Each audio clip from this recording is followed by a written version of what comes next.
Welcome, everyone. I'm so glad to have everyone here today. This is one of my interviews with subject matter experts to help you understand and learn about things that are important to you and to the families and to the students you serve. And I'm so honored to have with me a panel of educational experts. They're all representatives for institutions in the United Kingdoms. And I'm very pleased to have Will Abraham, Ashley Warmington, if I don't say your name right, please forgive me, Jackie Christopher, and Paulina. I'm not even going to attempt your last name. You're going to have to tell us. But they're all from different universities throughout the UK. And I'm going to give you information about how to advise students that you're working with, no matter where you are in the world, in how they can apply to the United Kingdom. So I'm going to turn this time over to you and let you guys get started and helping us and to understand this information and as we work with our students and families. So thank you. Great. Thank you so much, Cindy. We, like you mentioned, we are very happy to provide this information to you about how to best advise your students to, apply and consider studying in the UK. So just an overview of what we're going to discuss in this presentation. First, we're just going to talk briefly about the UK, just generally as a whole, and the benefits of studying in the UK. We're also going to talk about the degree structure and the different pathways of what's available from UK universities, especially depending where the student is studying, which distinct country. We are also going to be talking about affordability, accommodation, and student life, how to apply, just general entry requirements. We're going specifically to look at from a US perspective on entry requirements. So if you are from different regions, this might not apply to you, but if you are working with students that have the American education system, and the US diploma, we're going to be discussing that further.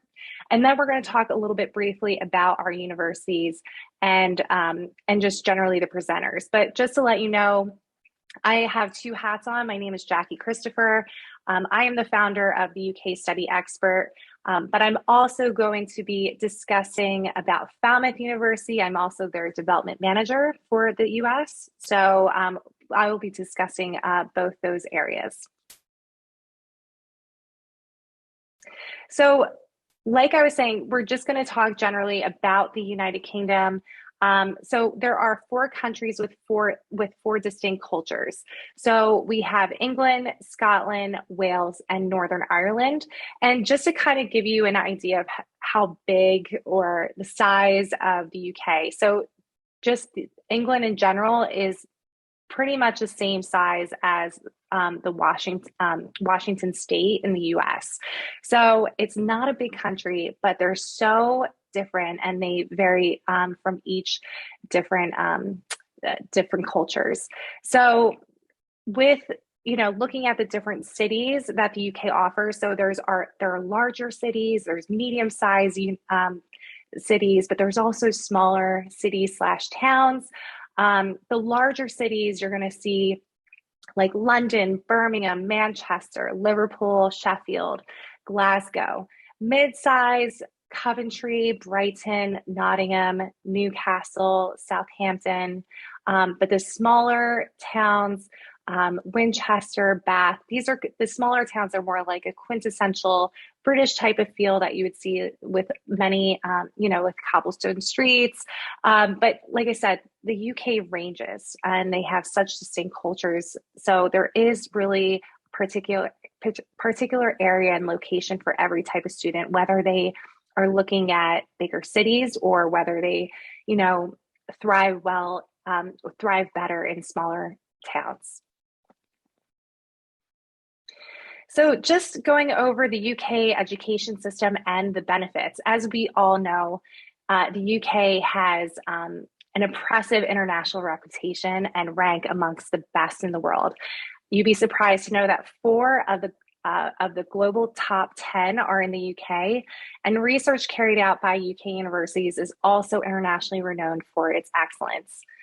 The UK is also the second most popular study destination in the world, followed by the US. The United Kingdom has roughly over 500,000 international students per year that come to the UK. And it's always been a popular destination for students, especially for the US wanting to do a semester abroad, but now it's becoming more popular among students looking to do their full degree. There are over 150 UK universities.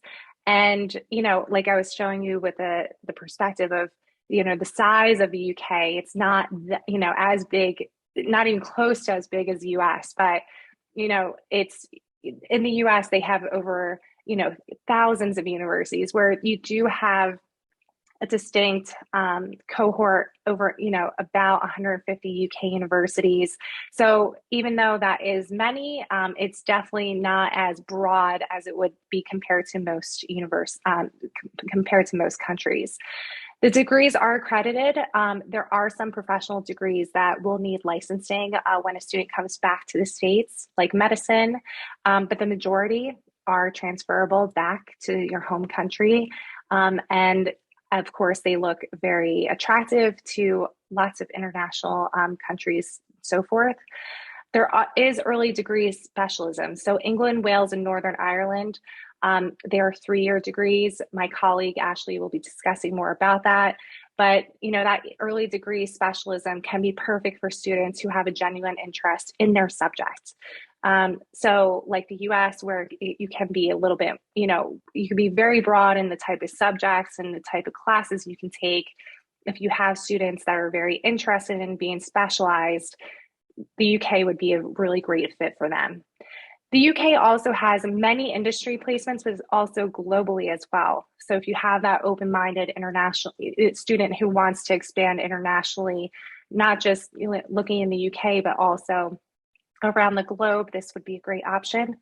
Affordability as well. If you are looking out of state, if you have a student who's in the States looking, within, looking out of state, in the US, there's out of state tuition compared to in-state tuition. I would say the UK is comparable to out of state tuition. And especially because we have that early specialism, degree specialism, that could be even a more attractive option for students.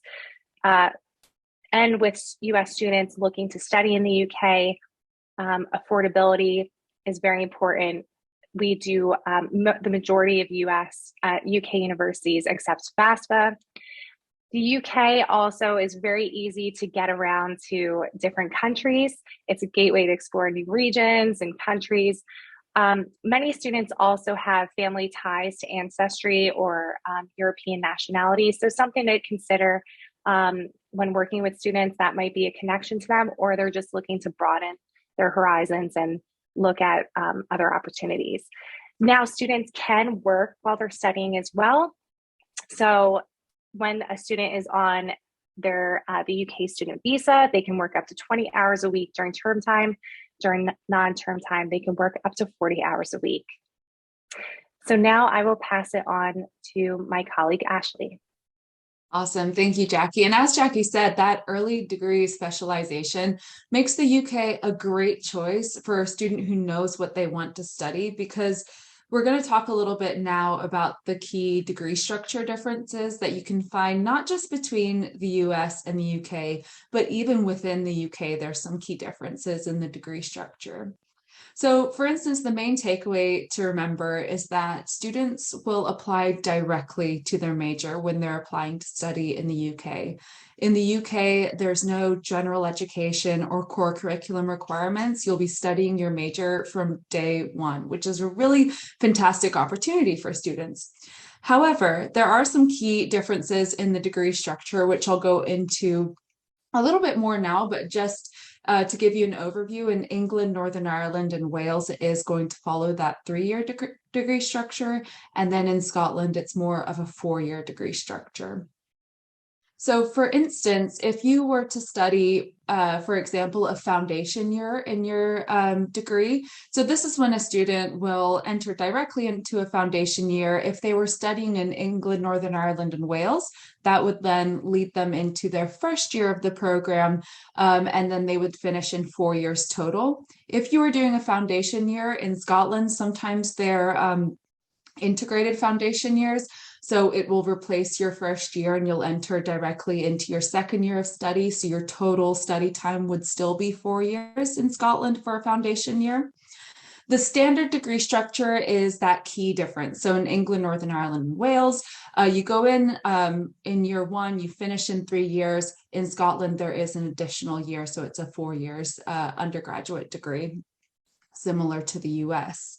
If you were to do a degree that had either a work placement or a study abroad year, in England, it would be a 4-year degree with your 3rd year being spent abroad or doing that work placement. In Scotland, it would be a 4-year degree where your 3rd year is replaced with that year abroad or work placement. So it'd still be 4 years.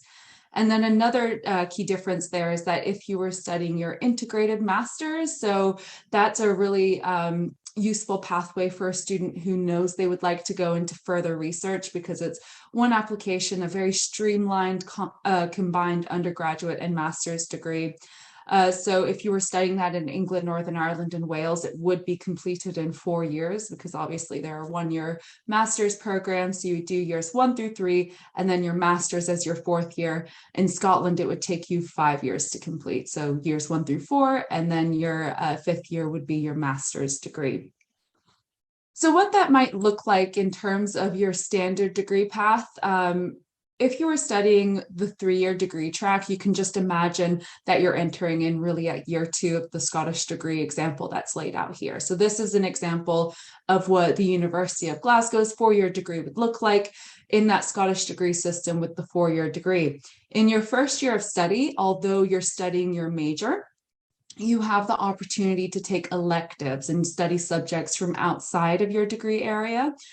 And because of that, Scotland's great for a student who knows what they want, but maybe would love some flexibility, because within the Scottish degree structure, you have the opportunity to change your major.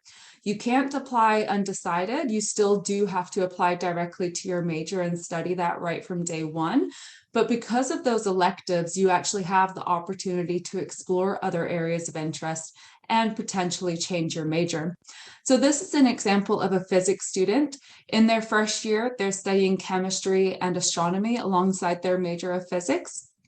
In year 2, you'll take fewer subjects from outside of your major, so it does become progressively more focused.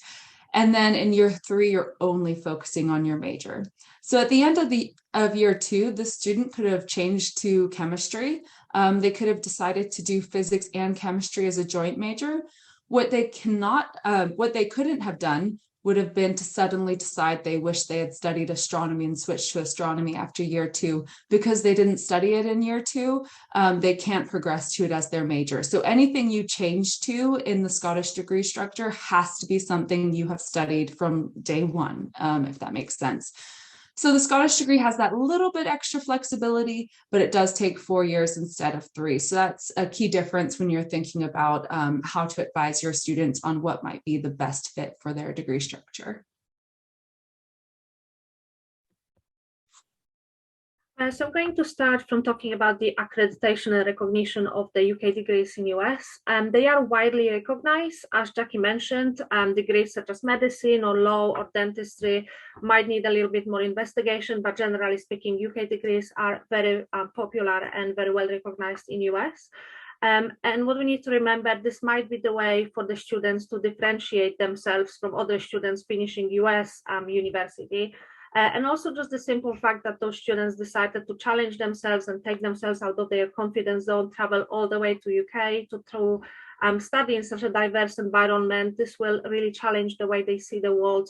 And it is really that global perspective that future employees as well as potential master students will be looked for. Many US alumni, when they come back home, they not only have the international degree, but they will also have a work experience. Most of UK universities offer a comprehensive work experience for our students. This could be both in UK as well as abroad. And of course, it is very important to remember that studying overseas allows students to start creating a network of specialists that are based around the world, who will become their network of support for the years to come. In terms of affordability, if you are comparing the US universities with UK universities, like for like, you will find the UK universities are a lot more affordable. And generally speaking, the fees will be significantly lower than the US universities. A lot of the financial aid that is offered to US university or to US students, whether it's the US federal loan, GI Bill, or the Veterans Affairs funding, this could be transferable to UK universities. So those students who decide to study in UK, they will be able to use those fundings that is available to them in USA. A number of UK universities will also offer scholarships. This is mainly partial scholarships. This could be merit-based, this could be subject-based. There are some sports scholarships and so on. So it's always worth checking for each of the students if there's anything that they could be potentially eligible for. For students who need to earn a little bit more money, students are also allowed to work in US, and they allowed to work for up to 20 hours a week during the term time. They also allowed to work full-time outside of the term time. So if they do decide to spend summer in UK or a winter holiday in UK, and they are eligible to work full-time during those times. UK have also a very good health insurance. Students who are applying for a UK visa or for a student visa will pay a surcharge of £470 per year, and this will allow them to use the medical services in UK just as they were a UK citizen. Moving on to accommodation, most of the accommodation in UK is a single occupancy rooms, which means that students will not share with another students. Most of the university will offer a first year accommodation, meaning for the first year students will stay on the campuses. From the second year onward, students typically move out of the campus for majority of the UK universities. Depending on whether it's a campus-based university or whether it's a city university, the students might be staying within the campus, or the student accommodation might be based elsewhere around the city. The accommodation cost will be different depending on whether the university is in the city or whether it's outside of the city, and of course on the room type. Some rooms would have their own bathroom, some would have shared bathrooms, some would have their own kitchen. Most of them would have a shared kitchen, so the cost will depend on that. Most of the UK accommodation is self-cater. There are some accommodation, not many of them, but there are some that offer a catered plans. However, most of the students must be prepared to be able to cater for themselves. In terms of student life and support for international students and students in general, UK offers fantastic facilities. Most of us will have sport facilities on campuses. We also have a number of sports clubs. Of course, UK is very well known for soccer, but other stuff such as American football or lacrosse, you will find that most of our universities will offer groups and sports societies for students to join. There's also a number of different clubs and societies for students to join, and this is their chance to get involved in the stuff that they really love, that is really important to them, stuff that they're very passionate about, and that could be related to the degree they're studying. So for example, business or medical. It could be some sort of skills that they want to use in the future, for example, debating or blockchain. It could be based purely on their hobbies, so stuff like photography, knitting, Harry Potter, and so on. There is loads and loads on offer. Of course, we also recognize that these are young people that might be leaving their home for the first time. They will be traveling across the water to join us in UK. So we do offer a lot of support for our students. That could be a free counseling session. And that could be the fact that each of our accommodation will have a member of staff living in the accommodation with 24-hour per day support offered to the students. Each of the students will also have a personal tutor. This is someone that will be dedicated for them, that will guide them throughout their studies in UK, 3 years or 4 years in Scotland. And we also offer a peer-to-peer support. So a lot of universities will have the sort of parent system where a new joining student will be looked after by so-called mom and dad. And this is the sort of peer-to-peer support that is offered by students who know exactly what they're going through.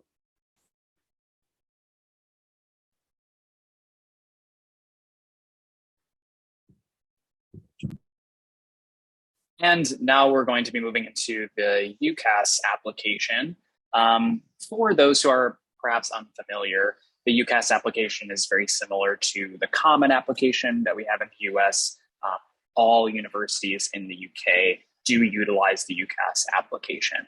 And how the application works is students at the start will have 5 different courses they can apply for. This can be a combination of courses at one university or 2 or 3 universities, or it can be 5 different courses at 5 different universities. But it is important to keep in mind that everyone has 5 Ucas choices, and these are program specific. So for instance, you might have a Bachelor of English at one university, a Bachelor in Creative Writing at another, and then a combination of other English related courses to make sure that students are applying to similar courses across their 5 choices. And I'll explain why that's important in the next slide. But the Ucas is very attractive because it has a low application fee. It's, I believe it's £26.50 for one choice and about £32 for 5 choices. So it is a super low cost way to apply to university, and also a very equitable way considering students only have 5 choices. Some universities do offer direct applications specifically for foundation year courses or just in general for all of their bachelor's degrees. And also some universities are on the Common App. I believe there are about 24 UK schools that utilize the Common App. I would caution against using the Common Application if students are applying to multiple universities in the UK, because as we mentioned before, there's a maximum of 5 choices, and that would include your Common App choices. So it's important that if you are having students that apply to multiple universities in the UK, I highly recommend using Ucas. It's very easy to use. There's a way to track applications, and you can accept and decline all your offers. And it's a really easy way to kind of keep track of all the schools that your students are applying for. Some key facts about Ucas as a website: it's not just an application, it's also a great resource for researching courses. All universities have their entire list of courses on Ucas, so you can utilize that to allow students to do some research. You'll also find direct links to each program page for the universities and colleges on the Ucas website. There's blogs from international students. It's a great way to also find virtual events and in-person open days at all the universities in the UK. And it's also a great way to see entry requirements and Ucas tariffs. So basically, it's a really amazing resource, not just for making a track your application. They also have resources for writing your personal statement and specific resources for international students about how to apply to Ucas with some guidance. So it really is a great resource. As we mentioned before, you have a maximum of 5 choices, but there are some restrictions on these choices. For students applying for medicine, veterinary science, or medicine and dentistry, you can only have 4 choices of those. So a 5th choice might be, biochemistry or biomedical science, something that's not those 4 specific courses, but something related. So in case the student does not get into a medical school or veterinary school or dentistry school, they have a 5th choice as a backup. Also, you can only apply for either Oxford or Cambridge. You cannot apply to both, and that counts as 1 choice. All these, the medicine, veterinary science, dentistry, and Oxbridge applications are due October 15th each year. As I mentioned before, the application costs I did get those numbers wrong. So it's actually 22 pounds for, I was converting to dollars in my head. So 22 pounds for one choice and $26.50 for two choices, which does equate to $26 for one choice and about $32 for 2 to 5 choices. The equal consideration deadline for all other applications is the last Wednesday in January each year. Equal consideration simply means that as long as you applied by that deadline at 6 p.m. British time, you will be equally considered for the programs you have applied for, and the university is required to consider your application equally against all the other applications they have received for that program. If your application comes in after the equal consideration deadline, and it is important to note that time stamp as well, the university does not have to consider the application for that program. So if the university has, that program is particularly popular at that university, you might not be able to get a space in that program. So that equal consideration deadline is very important.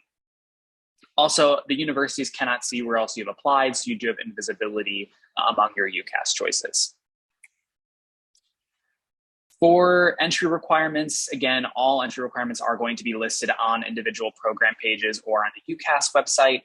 Individual program pages for the university or country pages for the university are often your best resource, considering they're the most up-to-date.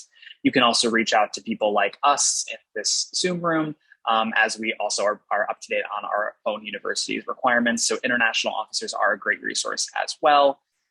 Most schools have still kind of a very academically focused application. So we're not really a holistic review country. We really take academics and standardized testing quite seriously, though some universities are moving to a test flexible or test optional model. So again, it's important to either reach out to international officers or check on individual university websites. There's also personal statements, and that is the sort of second most crucial part of your application. It's the only part that students can fully control. So they are able to write their personal statement. It's a bit of a misnomer also. This is more of an academic personal statement. So students should be identifying why they are proficient in their subject or what they have done outside of school to contribute to that subject. So for example, if they're looking to do a politics, international relations or similar course, they might want to mention if they're in Model UN or in debate society, or if they've had an internship in local government, something like that. Also, why you're looking to study in the UK as an international student. What can you bring to campus life? Why are you looking to leave your home country to come to the UK for a degree? So these are all very important points to hit in the personal statement. The personal statement also is a maximum of 4,000 characters or 47 lines, whichever one you hit first. So it should be quite clear, concise, and it should really get your point across very quickly. You can add some personal information, maybe like a sentence or two, especially if there are circumstances or something you'd like the admissions office to know.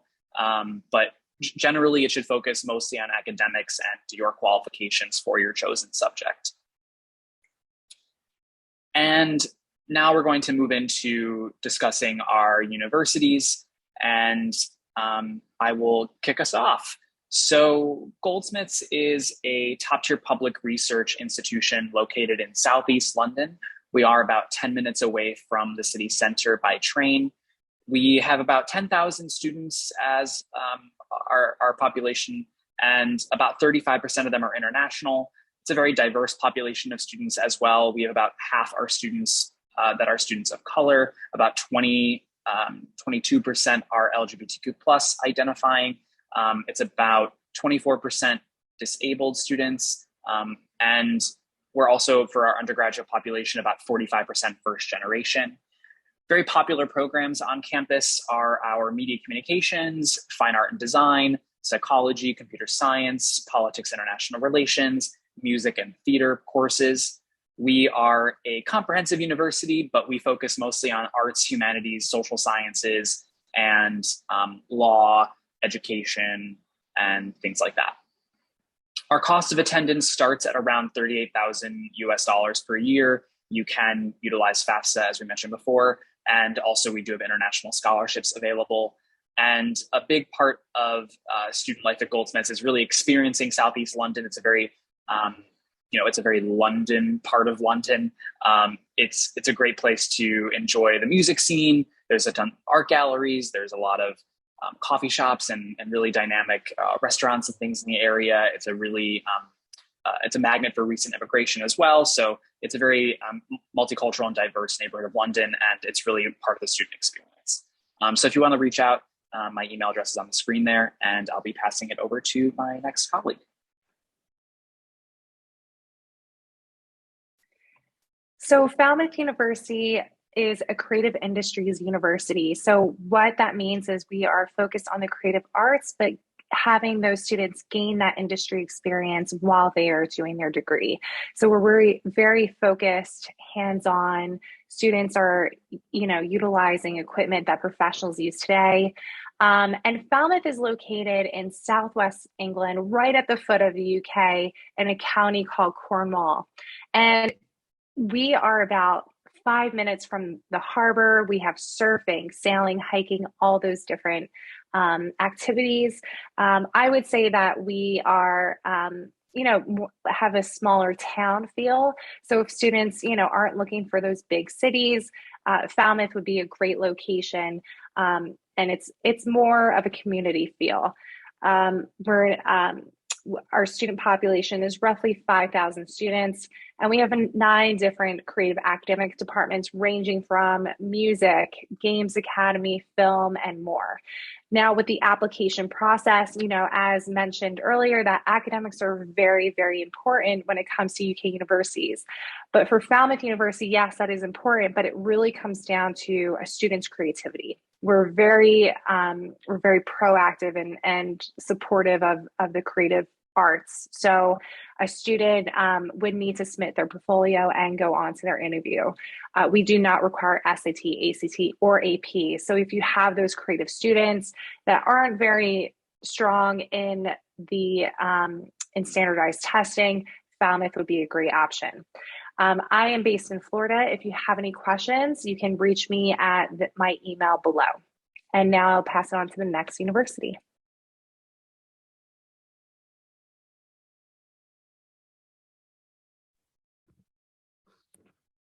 So King's College London is one of the oldest universities in UK. It's actually 4th oldest after Cambridge, Oxford, and UCL. We have grown to be quite a large institution. We currently have just under 34,000 students. We are very diverse. We are an 11th most international university in the world, and just under half of our students come to us from outside of UK. So we really very much mirror the environment we're in, which is the diversity of London. We have our student body split between 5 campuses. Depending on the subject you are studying, you are going to be based on one of the 5 campuses. 4 of the campuses have amazing locations just in the heart of London, and one is slightly on the south of the city. And what we are offered is over 180 different undergraduate majors in STEM, medicine and health subjects, politics and social sciences, law management and business, and arts and humanities. What is very special about King's is definitely our location. So just to give you an example, politics degree is based only a short walk from Houses of Commons and the Westminster.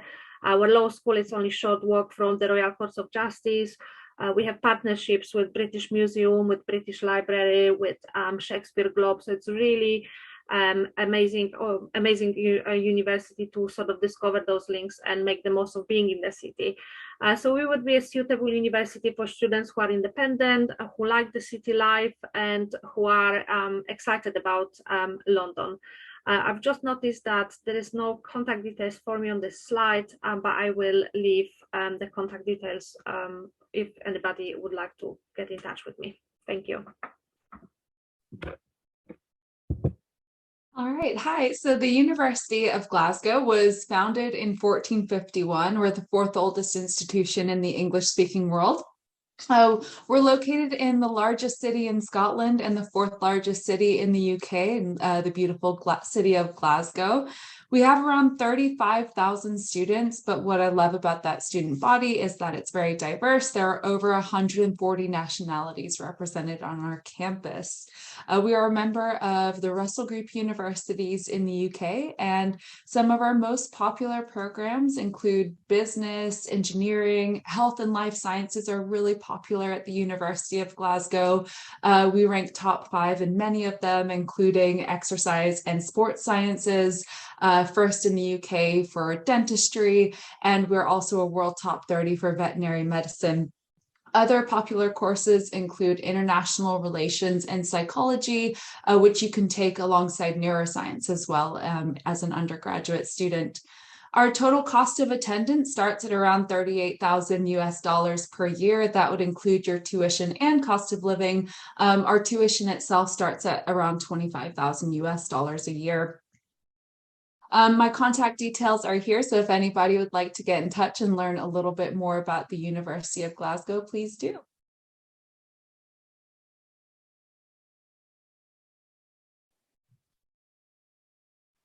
So, and just some resources to help you navigate, the process of assisting students through applying and then studying in the UK.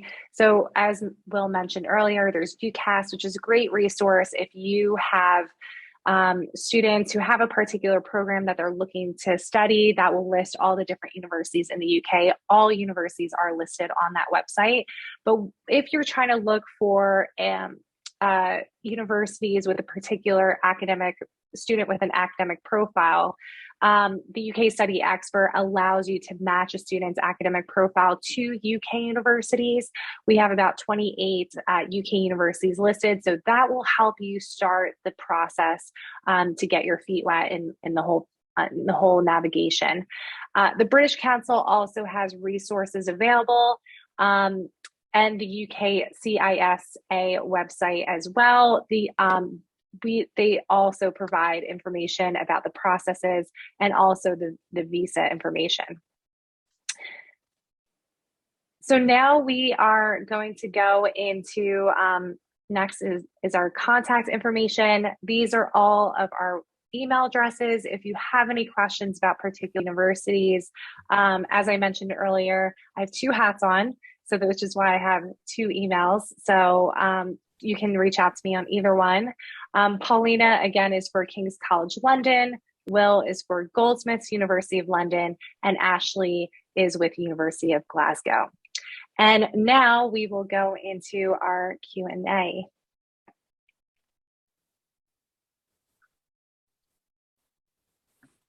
While you're doing that, Jackie, I just want to reiterate how valuable this information that you've shared. And as I'm sitting here and looking and thinking about colleges here in the US, you're looking at $60,000, $70,000, $80,000 a year for tuition, and I could go to school in London or Falmouth or Glasgow and spend, less than half of that. What a wonderful opportunity. And I think that's one of the things that counselors in the United States and also international counselors, those that we work with, don't realize sometimes, and it's helpful to communicate that to families and parents, that it doesn't cost more to go international. It can actually save you money. And because so many of the programs are 3-year, that can actually save you time. And to be able to do 3 years and then an integrated master's or the study abroad work, those are all things that I wasn't aware of that were available. So it's just phenomenal to have that opportunity. And right now, the dollar and the pound are equal. So it's, even when you translate from one currency to the other, it can actually still save you money. So this is very exciting to be able to see and to share. Yeah. Thank you so much, Cindy, for that. I have to say the euro is the same as the US dollar, but the pound is still like a little bit over the US dollar, but it's still, it's coming down a bit, which is still looking very attractive for many US students. And just to add on to availability, if you have students that are, have a 0 EFC on their FAFSA, most likely they will get more state funding, grants, scholarships in the States than they would normally in the UK. So if you are dealing with those students that, have low income families that need that financial support, it's best to probably stay in the States, but still, suggest the study abroad options to help them, broaden their experiences and open up to other cultures. And there's lots of scholarships for semester abroad. But if a lot of, students are, they know they're not going to get those state grants, it could be definitely a much more affordable option to study in the UK. Yeah, for sure. So I know you have a list of questions to go through. Yeah. So one of them, let me just bring this up, is it required that if you have SAT scores, they be submitted, or can you choose not to submit them? For example, your SAT scores are low. So that is one question. Anyone like to answer? I can start from answering that. I think that might be a little bit depending on from institution to institution. For King's, we accept students with either 5 APs or with 3 APs and either SAT or an ACT. So if students have 5 APs, they don't need to submit the SAT results. But if they have less than that, then they will be required to submit SAT test as well. Yeah, and just as Paulina said, it's definitely institution to institution, because I always recommend students to just submit what they have, because although, for instance, at Glasgow, we would look for 3 APs or 2 APs and 1 SAT or ACT. So it's just, again, as Paulina says, super mixed, but you can also apply to some schools as test flexible or test optional. So it's always worth just asking. If I could just add to that as well, that if there is something missing from a student's transcript, the admission team, it's more likely than not to ask for any missing documents rather than dismiss the application. So that's what usually happens. They do ask, hey, we are missing so-and-so. Can you submit the document to us? So you're telling the students they need to check their emails so that they can catch that, right? Can you explain what test flexible means from the UK? So you use that, Ashley. What does that mean? And it's in the presentation. The US has one definition, but I'm not sure what it is for the UK. Yeah, In terms of what I view test flexible to be, and perhaps Paulina and Jackie can add to this, I view test flexible to be if a student has test scores, to submit them, but we can make more of a holistic decision on their application if they're missing test scores, for example. So if we're looking for 3 APs, but a student has 1 AP and an SAT, we consider that to be test flexible, and we'll look at what they have in addition to their transcript, for instance. Okay, so it's not choosing to take the test or not, it's a mix of which tests they've submitted. Correct, yes. Okay. Yeah, and that's slightly different than the definitions that we have here in the US. So Will, what about for your university? So we are currently test flexible, so we can accept a combination of things. Typically, we would like to see a standardized test or AP exams, but if there are extenuating circumstances, we can work with the student if they are unable to sit for any exams. So what if a student, and I know this was one of the questions you have, and this is one I received yesterday, is what if they don't have AP, they have IB? Or another question that I asked, because I was visiting universities in the UK in 2019, 2020, just before COVID started. I literally left the UK days before the US closed down. But the question is what about college classes? A lot of students now do what's called an early enrollment. And a lot of universities in the UK didn't know at that time what to do with them. So what if a student doesn't have AP, they have IB, or they have college classes? What does that mean in terms of their applications? happy to tackle this one. So again, it's going to be dependent on each university a little bit. But with IB, like generally all UK schools love IB.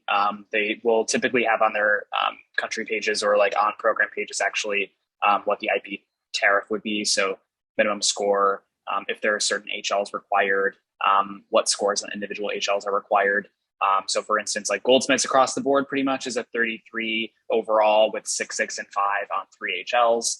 That does sort of vary by program. Our law department requires a 35 overall, for instance. But for dual enrollment, oftentimes if a student has an associate's degree or sort of like received an associate's degree in addition to their high school diploma, like I know Washington State and a few other places have that sort of program running start. I think it's called Washington State. That often can act as tests. So I know at Goldsmiths, like we'll accept an associate's degree on lieu of AP or SAT exams or AP exams. Oftentimes, however, at least in England, the UK, England, Wales, and Northern Ireland, you typically won't get sort of like advanced placement if you have AP exams or dual enrollment, but it largely depends on the coursework that the student took. A lot of what an associate's degree is like a lot of general education, which doesn't obviously happen in the UK. So if the student has significant coursework in a degree, so if they did an associate's degree in music, for instance, and at least a year of their coursework was solely in music, they could theoretically gain year 2 or advanced entry in England, Wales, and Northern Ireland. But without significant coursework that kind of makes up for a year of the degree in the UK, they typically will not get advanced entry since it's a 3-year program. Does it replace the test requirements though? Again, Depends on the university, but generally I would say most would accept an associate's degree or equivalent as on lieu of an exam. Okay. Many students won't have the associate degree, they'll just have classes. Right. So from Goldsmith's perspective, without the degree, we would still require a test. But again, that's going to be really dependent on each university. So in the US right now, from the testing perspective, most counselors are advising students to take the SAT or ACT, see what they score, and then if they score high, send the scores. If they don't score high, not to send them to go test optional or test blind. So you're saying send the scores no matter what? Is that what I'm understanding? I would say it would depend on the student. It would depend on the course they're applying to. It would depend on the university, and it would depend on how far off the marks they got. So it's such a mixed bag. So because the UK is so academic focused, they're going to be going directly into their major. Essentially what we need to see is that they're going to perform well. So we need to know that they've had advanced level coursework in a relevant subject area. So for instance, I should have mentioned earlier at the University of Glasgow's perspective anyway, if a student doesn't have any test scores, because we are seeing a lot of schools are moving away from the AP. A lot of schools are doing these really interesting mixed curriculums where they have a little bit of college level courses and they have some different programs.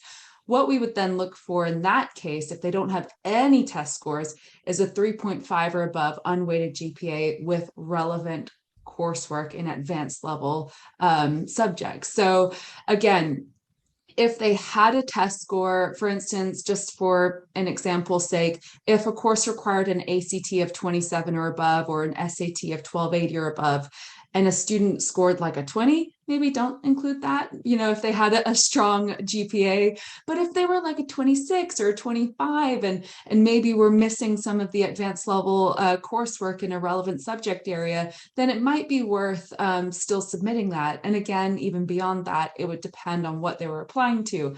Applying to a course like medicine, it's usually very black and white when it comes to reviewing that. Applying to a course like sociology, it can be a little bit more flexible. So there's just so many ways for this to work, and it would always just depend. Yeah, that makes sense, Ashley. That makes sense. So that brings up another question is what are the chances of an international student being admitted into those professional programs like veterinary, law, medicine? I mean, is that a realistic expectation? Or is it like 1% acceptance? What are the odds for being able to be admitted?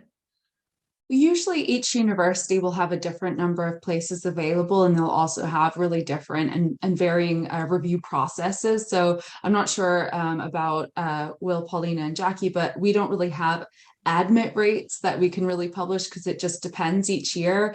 But they can be competitive, and I don't think that there's any secret about that. And it's definitely dependent on the academic profile of the student, but you'll find that many of those professional courses will also have some non-academic requirements, such as work experience or an interview process, or just things such as that. There might be an audition process for some courses.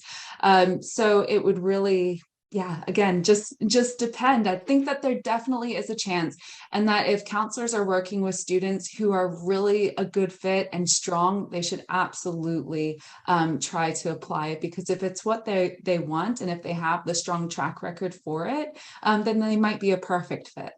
Mm-hmm. Just wanted to add in terms of medicine, I don't know if that includes Scotland, but in England, there is a government cap on the medical, dentistry, nursing students that we can recruit. I believe it's 6.5% or 7% of the total cohort that we can recruit internationally. The rest of the places is secure for the UK students, and they are funded by the NHS, the National Health System.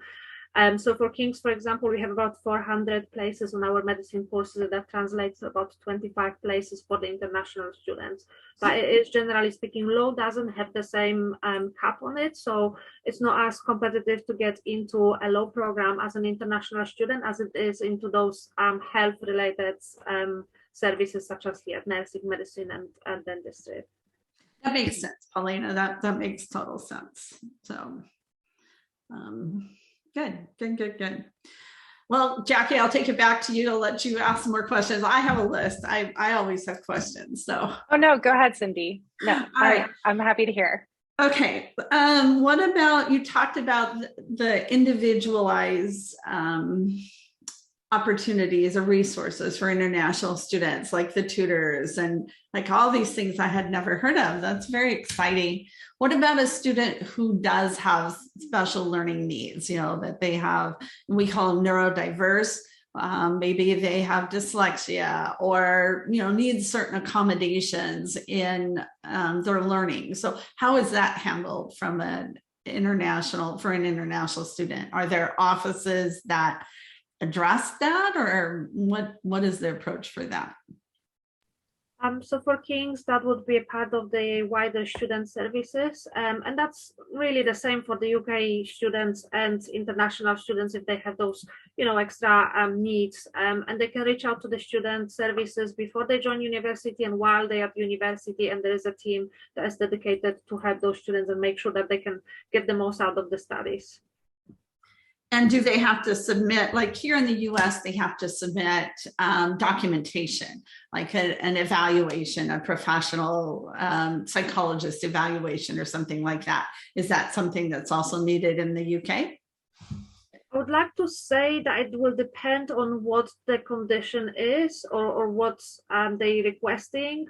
So I would imagine that would depend on what their request is or what they need to be accommodated for. So I just want to add, the students can put their, disability onto their Ucas application. Once the applications get sent to the university, if they're accepted or so forth, or even before that process, some universities will reach out, the disability office will reach out and just, introduce themselves and just let them know like what support is available. But because Ucas, you don't upload documents onto the application, they would normally, just understand, okay, the student has a disability. You don't need documentation to upload. Sometimes that is requested depending on the university afterwards. Yeah, that makes sense. So are there, in the US, there's different levels of accommodations. In my UCLA class, I talk about, certain colleges just meet the Americans with Disabilities Act, the ADA, very bare minimum. Some offer a little more services, some offer comprehensive services that actually families will pay for, to have, an executive functioning coach, somebody who helps the students to keep, their calendar and keep track and just keep on task. Is there a variation in the UK in terms of those different levels? Or is it pretty standard across the board? How is that handled? So first, I want to address the word accommodation, right? So an accommodation in the UK is not the same as it is in the US. So accommodation for us means housing. So I just want to clarify that before we get into the topic. Accommodation in the US, Ashley, I know that you unmuted. Do you want to address this question? Yeah, well, all I was going to say is that in general, I believe that the UK is quite well known for offering a really rich network of support to students. And from my understanding, what normally happens is most universities will have a fully equipped disability services team on campus. And when a student, like Jackie says, maybe flags something at the stage of the application point, or maybe even later on, if they reach out to the university, they would be invited to attend a meeting with the disability services team so that they could run through what the needs are, and the disability service would then create a plan, an action plan, and how they would be able to support where needed. So it is something, as you can see, like we do have, really diverse student bodies from all over the world with a really high international community. So many of our universities will also have dedicated international student support teams on top of that. Also, many of us will have counseling and psychological services available on campus. So a lot of services and accommodations can be provided for students.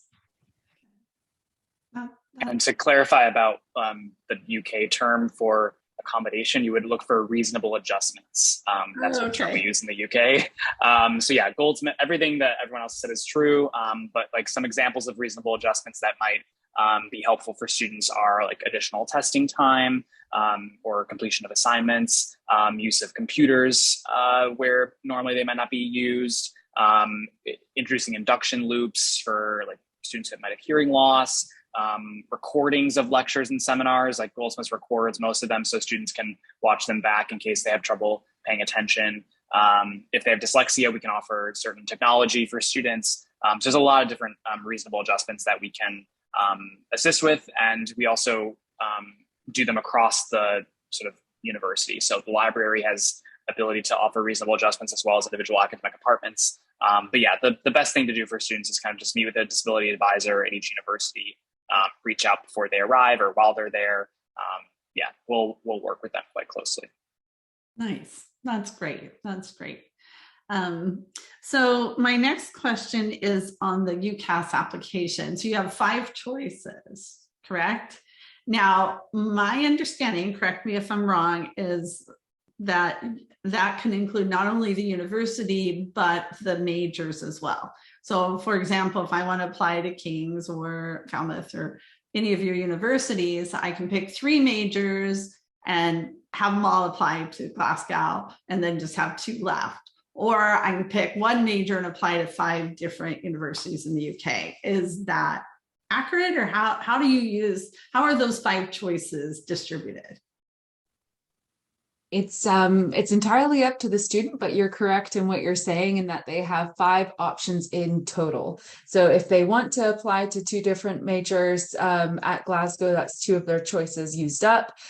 So that's how it works. So from the majors, they can use all 5 for 1 university. Maybe not the smartest way to do it, but they could do that, and that would be all choices used up, or they could apply to a different major at each university. So there's actually, they get 5 options total, and so it just depends on how they want to split it up. So is there a way to apply to more universities than the 5 outside of the Ucas? Nope. No, Okay. We get that every year. Students will try to apply through Ucas and use up all 5 options, and then they'll try to also submit applications through the Common App and that does add some complications down the line.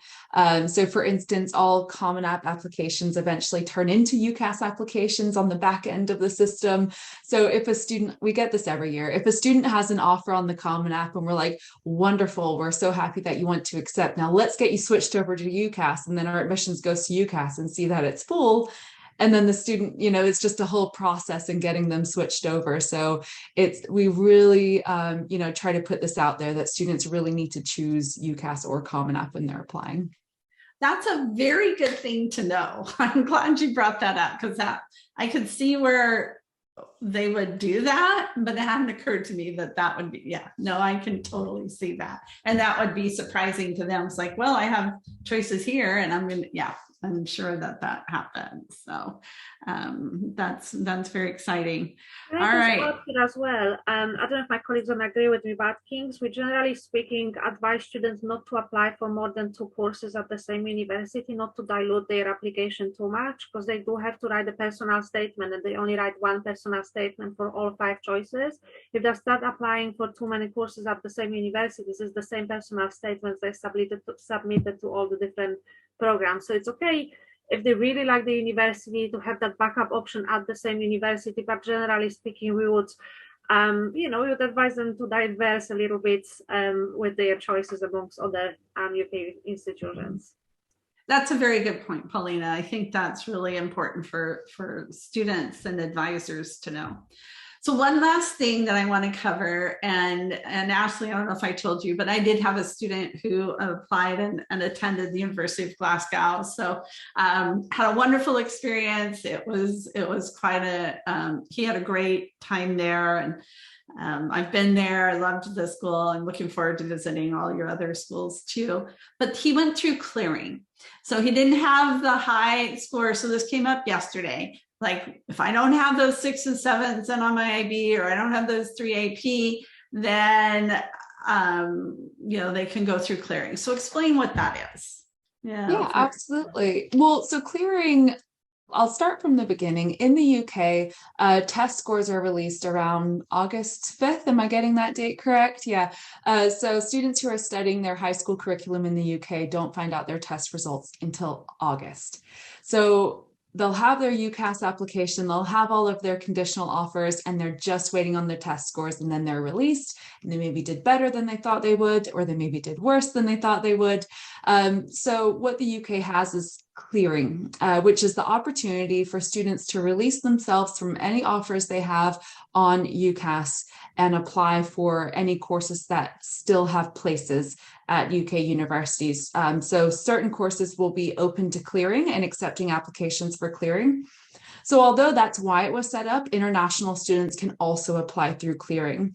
So essentially what most universities will do is they'll list out all of the programs that still have spaces available and can accept applications through the clearing application process. And usually these will be at lower entry tariffs. So if a student maybe missed the marks, or, for some reason, chemistry has some places and they're available on clearing, it might be at a slightly lower entry tariff than had they applied in January. So clearing is something that students should be aware of if they maybe if they were maybe unsuccessful in their application for something they really wanted. Maybe they can take a look and see if there's spaces available through clearing that were at a lower entry tariff. Or, maybe if they have offers, but they catch something on clearing that they maybe wanted to study more, that might be another opportunity.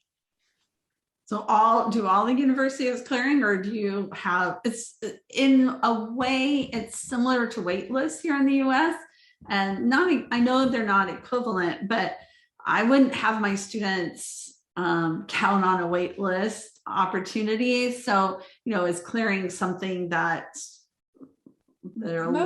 varies by university, or? Yeah, most university. Oh yeah, sorry. No, I just wanted to add something from a perspective of someone who's been manning the hotline for clearing for last few years. The process is quite hard. So basically the universities release the programs that they still have spots left, and the students look at the list, they pick up the phone and they start calling. You can wait for an hour, sometimes an hour on the phone, on the line, just on hold, waiting to speak to someone, by which time all the other spots are already gone. So it's not necessarily a wait list, because you can't put yourself on the wait list. You really have to get through talking to the phone on someone. Plus, not all the universities going on to clearing, not all courses go on to clearing, only the ones that haven't recruited, right? So King's, for example, haven't gone to clearing last 2 years because we have, filled up all our courses. So it is, it could be quite a tricky way of getting the university, and it could be, the students are probably a lot more likely to get their spot at their wished university through the, usual process than clearing. Has your university gone to clearing, Will, in the last 2 years? Yes, not all programs will go to clearing, but I would say the majority of them do, but yeah. Okay. What about for Glasgow, Ashley? Not all programs again, but it's just the ones that have some spaces available will be in clearing. So we're open for clearing right now. Okay. Jackie, what about for you? Yep, same as everyone. It just depends on the availability of the programs. Mm-hmm.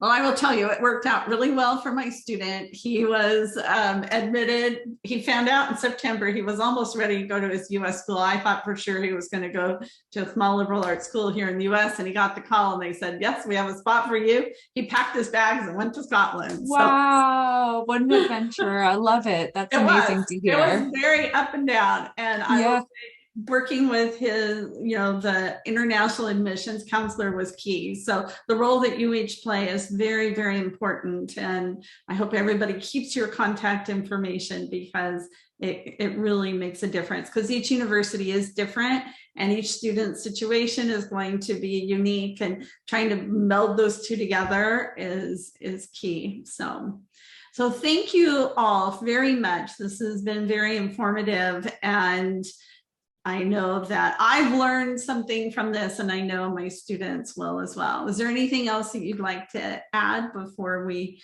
close up for today? No, I don't think there's anything else, but Cindy, thank you so much for having us. If you have any students who need to reach us, have any questions, please feel free to reach us. There's a lot more UK universities, UK representatives based in the US now more than ever. So we're going to be more accessible than just reaching out to most universities, UK universities. Sorry, Paulina, but Paulina's great. She still answers her emails, even though she is in London.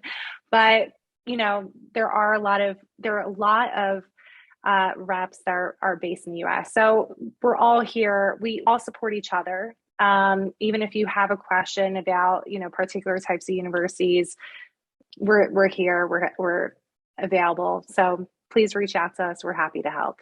No, that's wonderful. And that's very good to know. And I also want to mention, Jackie, about the UK Study Expert. I know when we met in WCAC this spring, so this is something I've been looking for. I've been talking to the British Council for years, saying you need one place where we can go and get this information. So I was very excited to see that you started that, and I really support you on that. So that's great. Thank you. That as well. So thank you so much. You are very welcome. Well, everyone, thank you very much, and I appreciate your time, and I know my students will as well. So take care, and this concludes our webinar for today. Thank you. Great. Thank you. Cindy. Bye, everyone.